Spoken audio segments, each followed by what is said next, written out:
This is Quinn Person, and I'm here with my mom, Natalie. Today we're going to be talking about like some different financial literacy things, and I'm going to be asking her questions, and also doing like a little explaining of different concepts. So, what I've learned about SMART goals, a SMART goal is basically a goal that you set for yourself in the financial like way of things. So it could be like, I want to save a certain amount of money for my emergency fund, and you put away a certain amount of money per month to reach that goal. But it also has to be realistic. You can't be like, oh, I want to be a millionaire by the end of the year, if that's just not possible. So it's kind of a goal that's realistic, and it's a better habit that you can do. And then, how would I budget wants and needs? Obviously, your needs have to come first, like your food, your water, and stuff like that. And then, if you have money that you can afford to like give up for your wants, that's where you put it. But that has to come last after your needs and your family and things like that. Uh, Saving is an important part of financial literacy because it sets yourself up for the future. It's kind of like paying you. So all your hard work that you do, like throughout your career, will eventually pay off when you retire, and you don't have to worry about any of that thing because you have a good retirement fund built up, and you can like just enjoy that for the rest of your life. What have I learned about credit? So credit is basically a way that people pay for things. They'll like scan their credit card now and they pay it back later. You also can get a credit score off of that. Your credit score is basically like your test of life. Like if you don't have a good credit score, it's going to be a lot harder to do a lot of things. And then, yeah, that's basically the credit score. And you want to keep your credit score high because it's going to give you a lot better deals, and people are going to be a lot more willing to negotiate with you. Like if they see, oh, he's a trustworthy person, I know this is going to be a good investment, they're going to want to do that. But if they see you got a bad credit score, they're going to be like, oh, if they're not even going to be able to pay back this, why would I lend them this amount of money? So they're just least like trustworthy.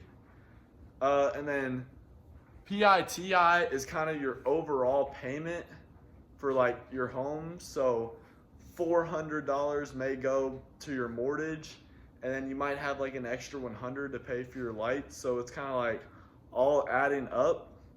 That's like your final, like what it'll cost per month or per year. What I've learned about buying a car. So what I've learned about buying a car, basically when you buy a car, obviously you got to stay within reason. You can't go buy something that's way out of your budget or that you know is going to affect you in the long run. That's just going to set you up for failure, and you're just not going to be able to live a happy life because that's going to be hanging over your head. Also, again, your credit score matters when you buy a car. You're going to get better like rates if you have a better credit score, and that's going to make it a lot cheaper and a lot easier. And again, people are going to be able to negotiate with you because they know you're a trustworthy person.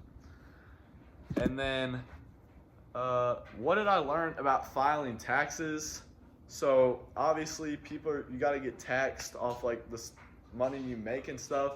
And whatever your description is, like say I make $20 an hour, you don't really make $20 an hour because of those taxes. That's not what actually is going to show up on your account or in your bank. So you're going to have to factor that in, especially when you're like going over your budget and stuff like that, how much you're going to be able to pay for in the year. And that's normally a monthly basis where you'll have to pay taxes, and that's going to hurt you if you don't pay them on time.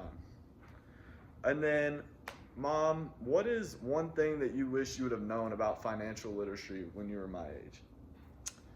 I think I would say that when I was your age, I was just told to save your money, keep it in your savings account. I was also told that like you never want to have credit cards because you don't want to get into a situation where you are purchasing things that you don't have like liquid cash to be able to cover, and that credit cards can get you into a bad place. But I wish someone would have explained to me that I could have taken a lump sum of money that I had saved and invested it into something that would have helped it to grow, instead of just sitting in a savings account not gaining any interest there.